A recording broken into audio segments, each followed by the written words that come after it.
Hey everyone, this is Shooting Illustrated bringing you another episode of iCarry. In today's feature, we're taking another look at the Springfield Armory Hellcat OSP 9mm pistol and some related gear. Let's take a closer look at this kit. We're coming back to the Springfield Armory Hellcat OSP for today's kit, mainly because I've been carrying this setup for a while now and find it to work really well. The original Hellcat is small and light. It carries 12 rounds on board with a flush-fitting 11-round magazine, giving you a quick grab-and-go option that still offers reasonable capacity. At an overall length of just 6 inches, a 3-inch barrel, a height of 4 inches with the 11-round magazine installed, and a weight slightly less than 18 ounces, the original Hellcat is actually slightly smaller than a 5-shot revolver. Smith & Wesson's Model 642 enclosed hammer revolver is 6.3 inches long with a 1.9-inch barrel, 4.3 inches tall, and weighs 14.6 ounces. If you've carried a small revolver as a run-to-the-store option, the Hellcat will fill that role just as easily and with more than twice the capacity. The OSP portion of the Hellcat OSP means that the slide is cut for RMSC footprint optics. What this really means is that the short sight radius of a smaller handgun is now much less of a hindrance to proper shooting once a red dot sight has been attached.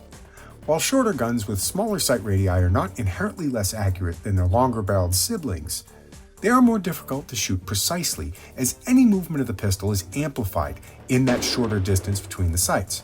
Put an electro-optic on the slide, though, and the sight radius is no longer a concern.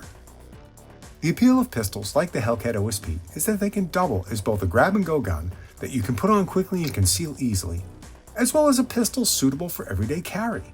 Capacity is generous, and in the case of the Hellcat, backup magazines with capacities up to 17 rounds are available.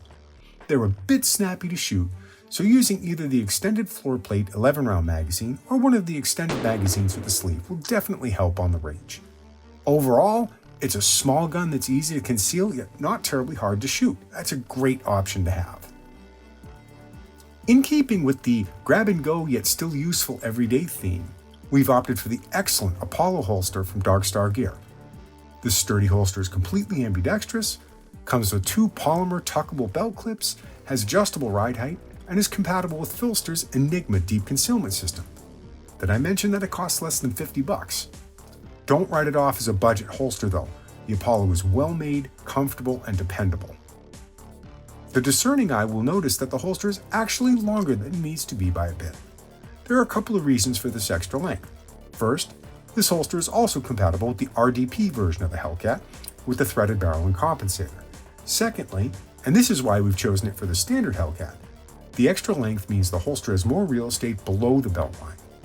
Holsters for shorter pistols, like the Hellcat or SIG P365, can often result in a rig that's top-heavy, leading to the holster tipping forward as it rotates on the belt line.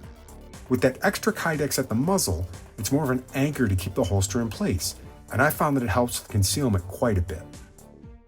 The last item in today's kit is the new MPO-DS red dot sight from Meprolight. This RMSC footprint optic offers a 3.5 MOA dot, automatic brightness detection, IPX7 water resistance rating, and has a power-saving sleep mode to extend battery life.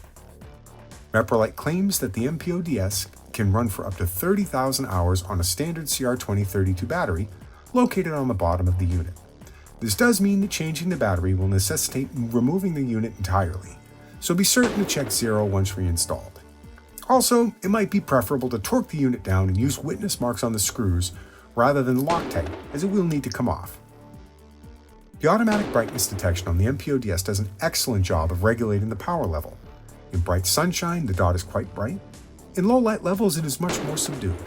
As for the sleep mode, the sight itself is quite new, so I can't attest to the 30,000 hour life. That's slightly more than 3.5 years.